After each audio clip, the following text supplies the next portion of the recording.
সম্মানিত মসজিদের মুসল্লিয়ান কেরাম, যাবতীয় তারিফ ও প্রশংসা আল্লাহ রাব্বুল আলামিনের জন্য, যিনি আজকের এই জুমাপূর্ব খুতবার অধিবেশনে আমাদেরকে উপস্থিত হওয়ার তৌফিক দান করেছেন। আমরা বলি আলহামদুলিল্লাহ। দরুদ ও সালাম পেশ করছি মানবতার মহান শিক্ষক রহমাতুল্লিল আলামিন জনাবে মুহাম্মদুর রাসূলুল্লাহ সাল্লাল্লাহু আলাইহি ওয়াসাল্লামের উপর। আল্লাহুম্মা সাল্লি ওয়া সাল্লিম ওয়া বারিক আলা নবিয়িকা মুহাম্মদ। আল্লাহুম্মা সাল্লি আলাইহি আল্লাহুম্মা বারিক আলাইহি। ফাইন্নী উসিকুম ওয়া নাফসি আওয়ালাম বিতাকওয়াল্লাহ। খুতবার শুরুতে আমাকে এবং আপনাদেরকে আল্লাহ তাআলার ব্যাপারে তাকওয়ার নীতি অবলম্বন করার উপদেশ দিচ্ছি। অতঃপর আমরা জেনে নিই আজকের খুতবার বিষয় হিজরি নববর্ষ এবং মুহররম মাসের ফজিলত ও করণীয়। গুরুত্বপূর্ণ বিষয় নিয়ে তথ্য এবং তথ্যবহুল সংক্ষিপ্ত বিবরণ পেশ করব ইনশাআল্লাহ। ওমা তৌফিকি ইল্লা বিল্লাহ, আলাইহি তাওয়াক্কালতু ওয়া ইলাইহি উনীব। ইসলামিক ক্যালেন্ডারের সর্বপ্রথম মাসের নাম হলো মুহররম মাস। মুহররম মাসকে হাদিসে রাসূল সাল্লাল্লাহু আলাইহি ওয়াসাল্লাম আল্লাহর মাস বলেছেন। সব মাসই আল্লাহর। মুহররম মাসকে আল্লাহর মাস বলে এর মর্যাদা, এর ফজিলতের দিকে ইঙ্গিত করা হয়েছে। মুহররম আমাদের বাংলাদেশ সহ এই অঞ্চলের মানুষেরা মনে করে মুহররম মানে কারবালা, কারবালা মানেই মুহররম। আসলে মুহররমের সাথে কারবালার সম্পর্ক নেই। মুহররম মাসের যে ফজিলত, আশুরা দিনের যে সিয়াম বা রোজার মর্যাদা, এটার সাথে কারবালার সম্পর্ক নাই। কারবালার একটা মর্মান্তিক ঘটনা, রাসূল সাল্লাল্লাহু আলাইহি ওয়াসাল্লামের ওফাতের 50 বছর পরে তার উম্মতের কিছু সংখ্যক বিপদগামী লোকদের হাতে তিনি শাহাদত বরণ করেছিলেন কারবালার ময়দানে। এটা আলোচনা পর্যালোচনার দাবি রাখে। কিন্তু আশুরার দিনের ফজিলত এবং মুহররম মাসের মর্যাদা কারবালার কারণে নয়। কারণ রাসূল সাল্লাল্লাহু আলাইহি ওয়াসাল্লাম যখন মুহররমের ফজিলত বর্ণনা করছিলেন তখন তিনি বেঁচে ছিলেন, তখন কারবালার ঘটনাও ঘটে নাই। তাহলে মুহররম মাসকে আল্লাহর মাস বলা হয়েছে, কারণ মুহররম মাস হচ্ছে 4টি হারাম মাসের একটি। 12 মাসের ভিতরে 4টা মাসকে আল্লাহ তাআলা বিশেষ সম্মানিত করেছেন। ইন্না ইদ্দাতাশ শুহুরি ইনদাল্লাহি 12 শাহরান ফি কিতাবিল্লাহ। সূরা আত-তাওবার 36 নম্বর আয়াত আল্লাহ বলছেন যে আল্লাহর কাছে গণনাযোগ্য মাস হচ্ছে 12টি। যেদিন আল্লাহ তাআলা মহাকাশ মহাবিশ্ব সৃষ্টি করেছেন সেই দিন থেকেই মাস 12টা, সেটা ইংরেজি মাস হোক, বাংলা মাস হোক, আর হিজরি সালের মাস হোক। তবে মিনহা আরবাআতুন হুরুম, ইসলামিক ক্যালেন্ডার অনুযায়ী এই 12 মাসের মধ্যে 4টি মাস হচ্ছে হারাম মাস, সম্মানিত মাস, পাপাচার মুক্ত মাস, পাপাচার নিষিদ্ধ মাস। রাসূল সাল্লাল্লাহু আলাইহি ওয়াসাল্লাম বিদায় হজের ভাষণে আয়াতের ব্যাখ্যায় বলেছিলেন যে ইন্না ইদ্দাতাশ শুহুরি ইনদাল্লাহি 12 শাহরান ফি কিতাবিল্লাহ ইয়াওমা খালাকাল্লাহুস সামাওয়াতি ওয়াল আরদা মিনহা আরবাআতুন হুরুম যুলকাদা যুলহজ্জা মুহররম ও রজব মুদার আল্লাযী বাইনা জুমাদাই ওয়া শাবান, রাহুল বুখারী। বিদায় হজের ভাষণে তিনি বলছিলেন যে আল্লাহর কাছে মাস হচ্ছে 12টি, তার মধ্যে 4টা মাস হারাম। এর মধ্যে 3টে হচ্ছে পরপর আসে, যুলকাদা, যুলহজ্জা এবং মুহররম। আর একটা মাস হচ্ছে রজব, যেটা রমজানের আগের মাসের আগের মাস। এই 4টি হারাম মাসের মধ্যে আবার মুহররম মাস সবচেয়ে বেশি সম্মানিত। রমজান মাস তো সাইয়্যিদুশ শুহুর, সবচেয়ে ফজিলতপূর্ণ, এটা আমরা সবাই জানি। কিন্তু রমাদানের বাইরে আরও 4টি মাসকে আল্লাহ তাআলা বিশেষ সম্মানিত করেছেন, এটা আমরা বেশিরভাগ মানুষ জানি না, এটা আমরা বোঝারও চেষ্টা করি না। তো বিশেষ করে মুহররম মাস যেহেতু শুরু হয়েছে এখন, আজকে মুহররমের 3 তারিখ। তো মুহররম মাস ইসলামী হিজরি সালের প্রথম মাস। ইসলামিক ক্যালেন্ডার অনুযায়ী মুহাম্মদ সাল্লাল্লাহু আলাইহি ওয়াসাল্লাম যখন মক্কাতুল মুকাররমা ইসলামের দাওয়াত দিচ্ছিলেন, তখন মক্কা বা আরব দেশে কোনো ক্যালেন্ডার ছিল না। আরব দেশের লোকেরা কোনো প্রসিদ্ধ ঘটনাকে উপলক্ষ করে তারা সন তারিখ নির্ধারণ করত। যেমন কাবা শরীফ ভাঙতে এসে আবরাহা তার দল বল নিয়ে ধ্বংস হয়ে গেল, যেই বছরকে আমুল ফিল বলা হয়। সূরা ফিলের ভিতরে আল্লাহ বলেছেন আলাম তারা কাইফা ফাআলা রাব্বুকা বিআসহাবিল ফিল। ওই বছরকে আরবের লোকেরা ডাকতো আমুল ফিল বলে আমুল ফিলের 2 বছর আগে বা আমুল ফিলের 5 বছর পরে এই ঘটনা ঘটেছিল। তারা কোনো সন তারিখ নির্ধারণ করতো না। পরবর্তীতে হযরত ওমর রাদিয়াল্লাহু তাআলা আনহুর শাসন আমলে তার খেলাফতকালের ৪র্থ বছরে প্রায় অর্ধ পৃথিবীরও বেশি অংশ মুসলিমদের শাসনের অন্তর্ভুক্ত হয়ে যায়। অর্ধ পৃথিবী করেছ শাসন, ধুলোর তখতে বসি, খেজুর পাতার প্রাসাদ তোমার বারে বারে গেছে খুশি। আমিরুল মুমিনিন তোমার স্মৃতি যে আজানের ধ্বনি, জানে না মুয়াজ্জিন। এই অর্ধ পৃথিবীর শাসক ওমর বিন খাত্তাব রাদিয়াল্লাহু তাআলা আনহুর কাছে হযরত আবু মুসা আল আশআরী রাদিয়াল্লাহু তাআলা আনহু চিঠি লিখলেন, যে আমিরুল মুমিনিন, আমাদের রাষ্ট্রীয় ফরমানগুলোতে সন তারিখ না থাকার কারণে প্রশাসনিক জটিলতা দেখা দিচ্ছে। তাই আমাদের একটা নির্দিষ্ট ক্যালেন্ডার বা পঞ্জিকা থাকা উচিত। হযরত ওমর বিন খাত্তাব রাদিয়াল্লাহু তাআলা আনহু তিনি জলিলুল কদর সাহাবীদের সাথে পরামর্শে বসলেন যে আমাদের নিজস্ব একটা ক্যালেন্ডার দরকার। কেউ পরামর্শ দিলেন রাসূল সাল্লাল্লাহু আলাইহি ওয়াসাল্লামের জন্মদিন মিলাদুন নবী দিন, সেই দিন থেকে আমাদের ইসলামিক ক্যালেন্ডার শুরু হোক। এটা অনেকেরই পছন্দ হলো না। কেউ পরামর্শ দিলেন রাসূল সাল্লাল্লাহু আলাইহি ওয়াসাল্লাম যেই দিন নবুয়ত পেয়েছিলেন সেই দিন থেকে ইসলামিক ক্যালেন্ডার শুরু করা হোক। কেউ পরামর্শ দিলেন যে রমজান মাসে কোরআন নাযিল হয়েছিল, রমাদান মাস থেকে ইসলামের ক্যালেন্ডারের প্রথম মাস ধরে আমরা ইসলামিক ক্যালেন্ডার শুরু করতে পারি।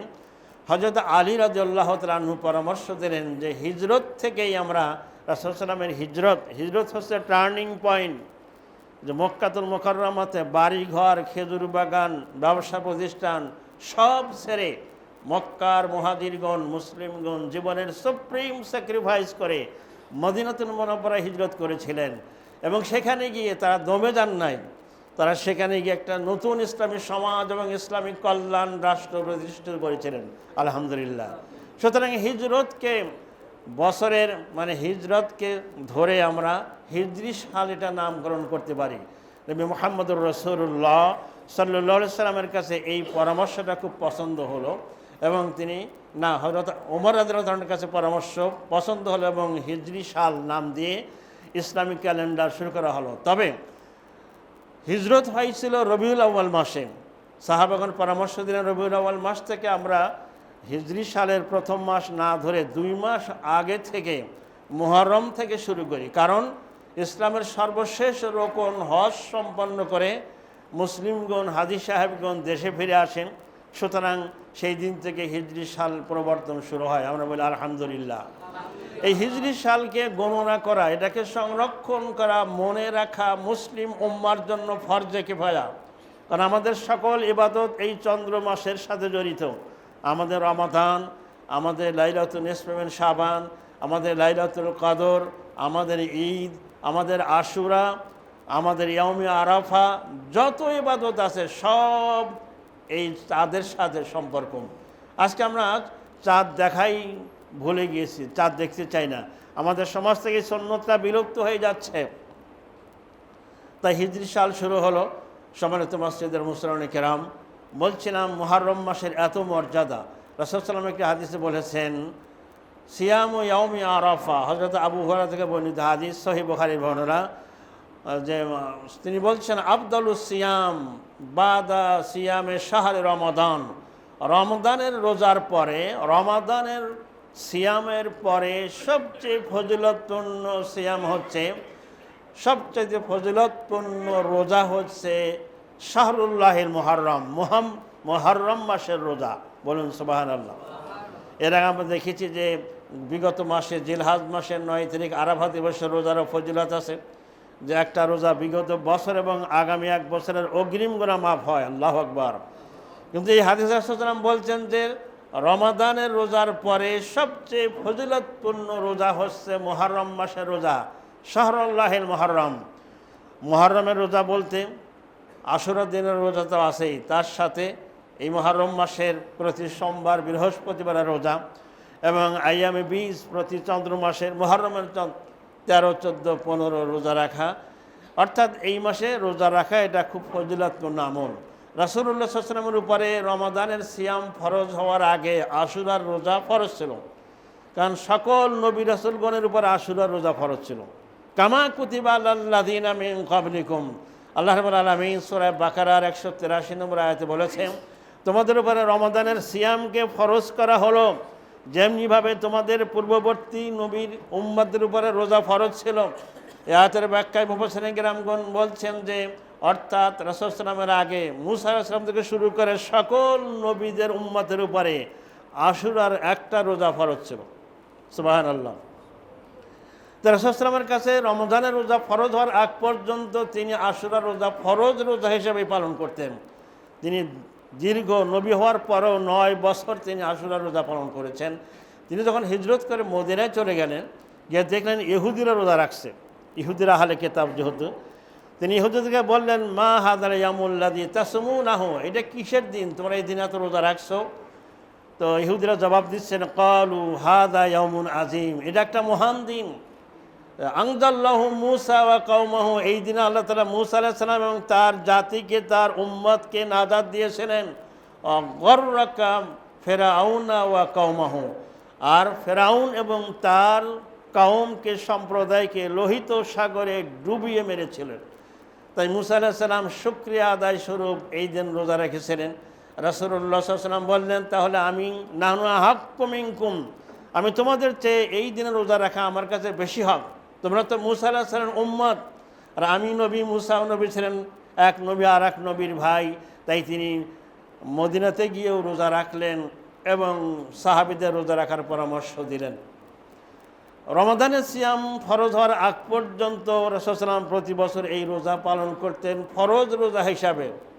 তবে রমাদানের সিয়াম ফরজ হওয়ার পরে এটা ফরজ থাকলো না, এটা রহিত হয়ে গেল।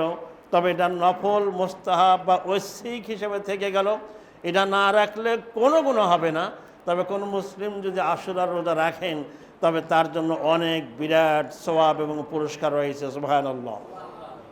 তাহলে প্রতি মাসেই দেখবেন সিয়ামের কিছু ফজিলতের কথা আছে, কারণ সিয়ামের অবজেক্টিভ, প্রাইম অবজেক্টিভ হচ্ছে তাকওয়া। তাকওয়া হচ্ছে সেন্স অফ অ্যাকাউন্টেবিলিটি, আল্লাহর কাছে আপনাকে জবাবদিহি করতে হবে, এই চেতনা, অর্থাৎ আল্লাহর শাস্তি এবং ভয় থেকে সার্বক্ষণিক আত্মরক্ষার অনুভূতি। তাহলে এই তাকওয়ার জন্য সিয়ামের কথা আল্লাহ বলেছেন। আমাদের চারপাশে জাহেলিয়াত, পাপাচার, নাফরমানের সয়লাব, যেই সমাজে আমরা বাস করছি, এখানে পাপাচার আছে, এখানে শয়তানের হাতছানি আছে, এখানে নাফসের খাহিসাত আছে। সব কিছুকে দুমড়ে মুচড়ে সিরাতুল মুস্তাকিমের পথে চলতে হবে, অবিচল থাকতে হবে।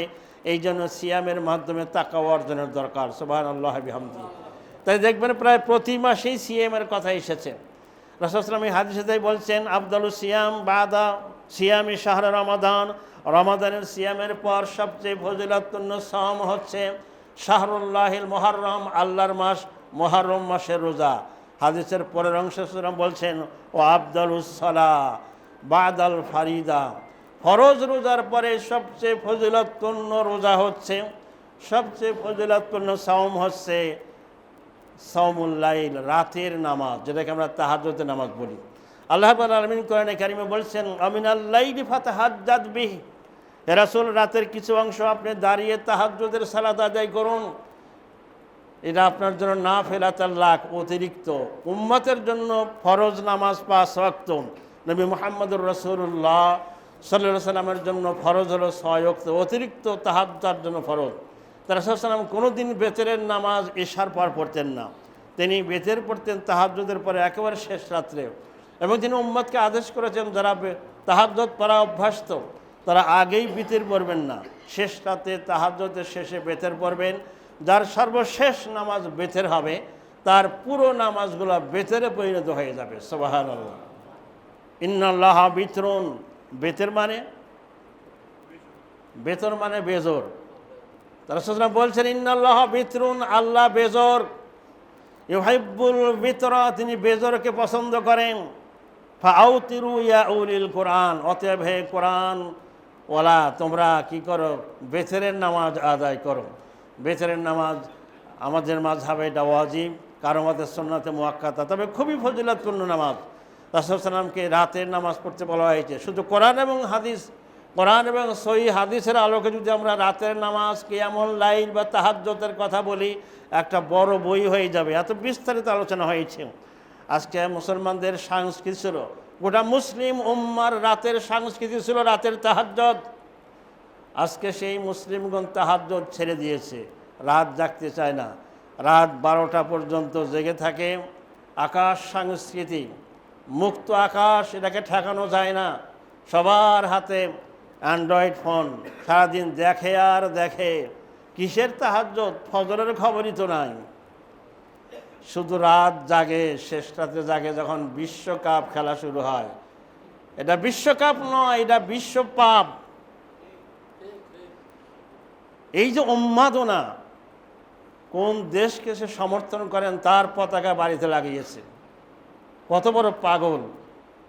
চান্দা তুলে টাকা দিয়ে সেইটাতে বিশাল বড় পতাকা বানিয়েছে।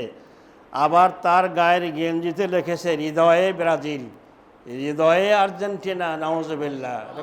কোনো মুসলিমেরা লিখতে পারে না। মুসলিমদের হৃদয়ে থাকবে আল্লাহ, মুহাম্মদ সাল্লাল্লাহু আলাইহি ওয়াসাল্লাম, আবু বকর, ওমর, ওসমান, আলী। হৃদয়ে মক্কা, হৃদয়ে মদিনা। যারাই খেলা দেখে যদি বলা হয়, বলে এর চেয়ে কত খারাপটা দেখি, আমি তার পর্নোগ্রাফি দেখছি না, খেলাই তো দেখছি। অনেকে বলে খেলা দেখার এটা পাপের কি আছে? ফুটবল খেলায় খেলোয়াড়রা সবাই হাফ প্যান্ট পরে। পুরুষদের জন্য সতর হচ্ছে না, হাঁটু পর্যন্ত, হাঁটু সহ ঢাকতে হবে। খেলতেছে, আপনার নজর করছেন, আপনার পাপ হচ্ছে। আর খেলা দেখার সময় শুধু আপনাকে খেলোয়াড়দের দেখায় না, মাঝে মধ্যে ক্যামেরাটা ঘুরিয়ে এটা গ্যালারিতে দেখায়। সেখানেও কিছু মহিলা বান্দরের মতো কাপড় ভিলেন আছে। আস্তাগফিরুল্লাহ। এত অসভ্যতা, অশ্লীলতা। সুতরাং যতবার দেখবেন আপনার পাপ হবে। আপনার হায়াত শেষ হয়ে যাচ্ছে বরফের খণ্ডর মতো গলে গলে, আর আপনি খেলাধুলো নিয়ে ব্যস্ত আছেন। তাই আজকে হালকা পাপ, বরফ পাপকে হালকা পাপের সাথে তুলনা করা হচ্ছে। যারা মদ পান করে যদি বলা হয় আপনি এটা কেন করছেন, এটা কি করা উচিত? বলে মদই তো খাচ্ছি, বলাৎকার তো করছি না। যারা জেনা ব্যভিচার করে বললে আমি তো জেনা করছি, আমি তো ধর্ষণ করছি না। নাউজুবিল্লাহ। এভাবে ছোট পাপকে বড় পাপের সাথে তুলনা করে ছোট ছোট পাপগুলোকে মনে করা হচ্ছে, এটা বৈধতা দেওয়ার চেষ্টা করা হচ্ছে। এটা একটা ভয়ঙ্কর চক্রান্ত। তো বলছেন, আমরা সাল্লাল্লাহু বলছেন, আফদালুস সালাতে বাদাল ফারিদা, ফরজ নামাজের পরে সবচেয়ে ফজিলতপূর্ণ সালাত হচ্ছে সালাতুল লাইল, রাতের নামাজ। আমাদের আয়েশা রাদিয়াল্লাহু তাআলা আনহা বলতেন, মুসলমানদের কি হলো, তারা রাতের নামাজ ছেড়ে দিল। অথচ ফাইন্নাহা দাবুস সালিহিনা মিনকুম, তোমাদের পূর্ববর্তী সকল নেককার মুমিনদের অভ্যাস ছিল, সংস্কৃতি ছিল রাতের সালাত।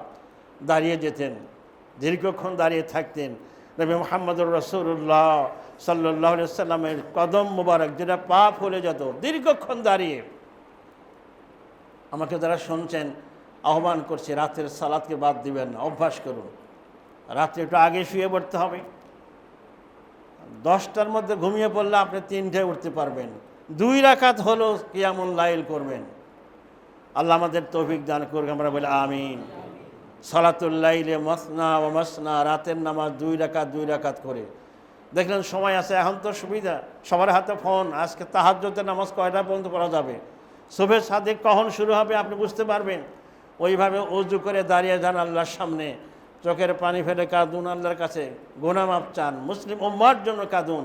সারা দুনিয়া আজকে বিপদের মধ্যে আছে। আল্লাহ রাব্বুল আলামিন মজলুম মুসলমানদের হেফাজত করুন, আমরা বলি আমিন। বলছিলাম মুহররম মাস চলছে, রাসূল সাল্লাল্লাহু আলাইহি ওয়াসাল্লাম এই মুহররম মাসের একটা দিন, মুহররম মাসের 10ম তারিখ, যেটাকে বলা হয় আশুরা। আশারা মানে আরবি আশারা মানে 10, আর আশুরা মানে দশম। দশম মানে 10 নম্বর দিন। রাসূল সাল্লাল্লাহু আলাইহি ওয়াসাল্লাম বলছেন, সিয়ামু ইয়াউমি আশুরা, কোনো মুসলিম যদি আশুরা দিনের একটা সিয়াম পালন করে, একটা রোজা রাখে, আহতাসিবু আলাল্লাহ, আমি আল্লাহর কাছে প্রত্যাশা করি। কি প্রত্যাশা করি? আইয়ুকাফিরা সানাতিল লাতি ক্বাবলাহু। আর এক মনে আছে সানাতাল মাদিয়া, বিগত 1 বছরের গুনাহ। একটা রোজা আপনার 1 বছরের গুনাহ মাফ করে দিবে। সুবহানাল্লাহ। বান্দার হক থাকলে বান্দার হক আদায় করে মাফ চাইবেন। কবিরা গুনাহ থাকলে আল্লাহর কাছে মাফ চাইবেন, সব গুনাহ আল্লাহ মাফ করে দিবেন। সুবহানাল্লাহ। আশুরার রোজা কবে রাখবেন? রাসূল সাল্লাল্লাহু আলাইহি ওয়াসাল্লাম মুহররমের 10 তারিখে আশুরা রোজা রাখতেন। মদিনায় গিয়ে যখন রোজা রাখছিলেন, সাহাবিগণ বলেন, ইয়া রাসূলুল্লাহ, মুনাফিকরা বলা বলি করছে মুহাম্মদ সাল্লাল্লাহু আলাইহি ওয়াসাল্লাম তো ইহুদিদের অনুকরণ করছে, আর আপনি বলেছেন খালিফুল ইয়াহুদ ওয়ান নাসারা, তোমরা ইহুদি এবং খ্রিস্টানদের বিরোধিতা করো। মান তাশাব্বাহা বিকওমিন ফাহুয়া মিনহু, যে যেই জাতির অনুকরণ করে সে তাদের অন্তর্ভুক্ত হয়ে যাবে। তো আমরা রোজা রাখি, আপনিও রাখছেন, ইহুদিরাও তো এই দিনে রোজা রাখে। রাসূল সাল্লাল্লাহু আলাইহি ওয়াসাল্লাম তখন বললেন, লাইন ইশতু কাবিনান, যদি আমি আগামী বছর বেঁচে থাকি, আল্লাহ আমাকে যদি বাঁচিয়ে রাখেন, লাসুমান্না তাসিআন, তবে আমি 9 তারিখে আর একটা রোজা রাখবো।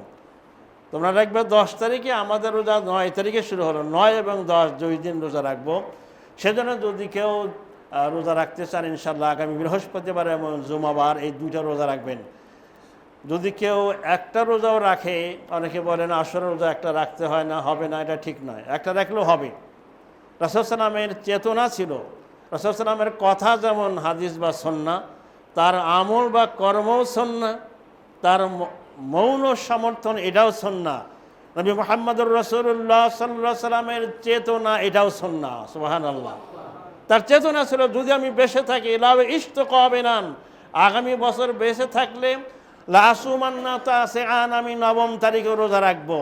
ইহুদি সম্প্রদায় তোমরা জেনে রাখো, তোমরা 10 তারিখে রোজা রাখছো, আমাদের রোজা 9 তারিখ থেকে শুরু হবে।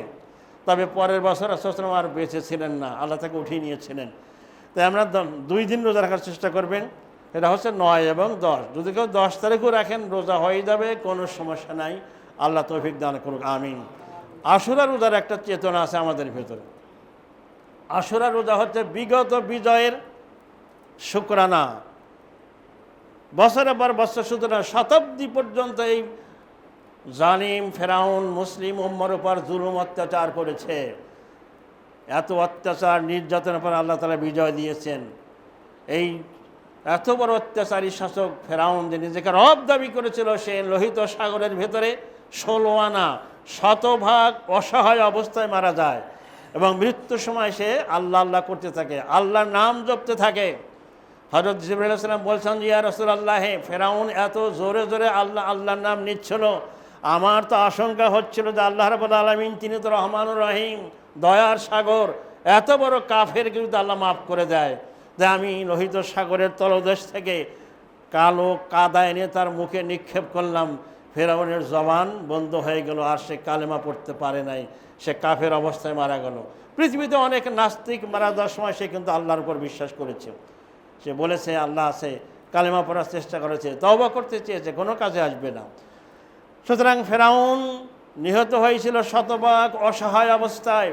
তা আশুরার দিন আমরা রোজা রাখি বিগত বিজয়ের চেতনা, বিগত বিজয়ের শুকরিয়া এবং আগামী বিজয়ের স্বপ্ন স্বাদ। ইনশাল্লাহ আগামী পৃথিবী হবে মুসলমানদের বিজয়ের পৃথিবী, আগামী বিশ্ব হবে কোরআনের বিশ্ব। The fastest growing religion is Islam. আমরা এই চেতনা নিয়ে আশুরা রোজা রাখবো। শুধু রোজা রাখলাম, এর চেতনা আমাদের কাজে লাগাতে হবে। নবী মুহাম্মদুর রাসূলুল্লাহ সাল্লাল্লাহু আলাইহি ওয়াসাল্লাম মদিনাতুল মুনাওয়ারাতে গিয়ে তিনি ইসলামী রাষ্ট্র গঠন করেছিলেন।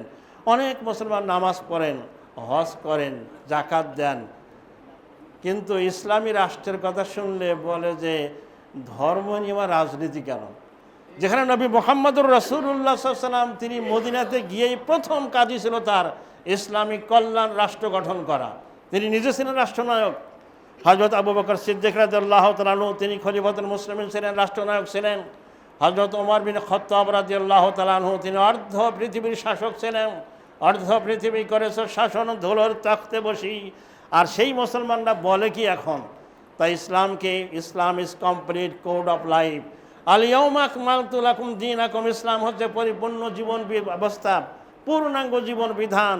ইসলাম এই মুহররম মাসের চেতনা হচ্ছে ইসলামকে আবার বিজয়ী আদর্শ হিসেবে গ্রহণ করতে হবে, এবং সারা দুনিয়াতে ইসলামের বিজয়, ইসলামকে যদি আমরা উপস্থাপন করতে পারি।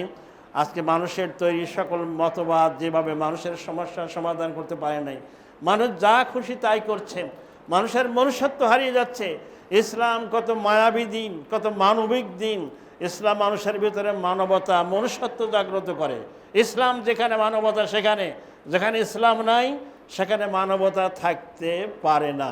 আজকে আমরা যেটা দেখতে পাচ্ছি, বাবা মা বৃদ্ধ হয়ে গেলে তাদেরকে ওল্ড হোমে রাখা হচ্ছে, বলা হচ্ছে দিস ইজ লস্ট প্রজেক্ট।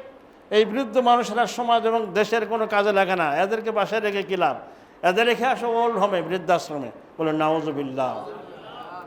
আর ইসলাম বলছে না, আব্বা আম্মার প্রতি এহসান করো, তার সাথে ভালো ব্যবহার করো। আসুন আমরা ইসলামকে বুঝি, ইসলামকে মানি, ইসলামকে সমাজ, রাষ্ট্রে, পৃথিবীতে ইসলামকে আমরা প্রতিষ্ঠিত করি। এই বিশ্বের অশান্ত পৃথিবীতে, সমস্যা জর্জরিত বিশ্বে আবার শান্তি ফিরে আসবে যদি পৃথিবীর মানুষ কোরআনকে বুঝে, ইসলামকে গ্রহণ করে, ইসলামকে ব্যক্তি, পরিবার, সমাজে প্রতিষ্ঠিত করতে পারে। এই পৃথিবীটা একটা শান্তির পৃথিবী, দুনিয়াটা একটা চমৎকার মানুষের জন্য, মানুষের বসবাসযোগ্য বিশ্বে পরিণত হবে। আল্লাহ রাব্বুল আলামিন আমাদেরকে আশুরার এই শিক্ষা গ্রহণ করে একটা সমৃদ্ধশালী, একটা কল্যাণমূলক সমাজ এবং পরিবার গঠন করার তৌফিক দান করুক, আমিন। বারাকাল্লাহু লানা ওয়া লাকুম ফিল কুরআনিল আযীম ওয়া নাফা'আনি ওয়া ইয়্যাকুম বিমা ফীহি মিনাল আয়াতি ওয়ায যিকরিল হাকীম। আকুলু কাওলি হাযা আস্তাগফিরুল্লাহ লি ওয়া লাকুম ওয়া লিসাইরিল মুসলিমিনা মিন কুল্লি যামব ফাস্তাগফিরুহু ওয়া তুবু ইলাইহি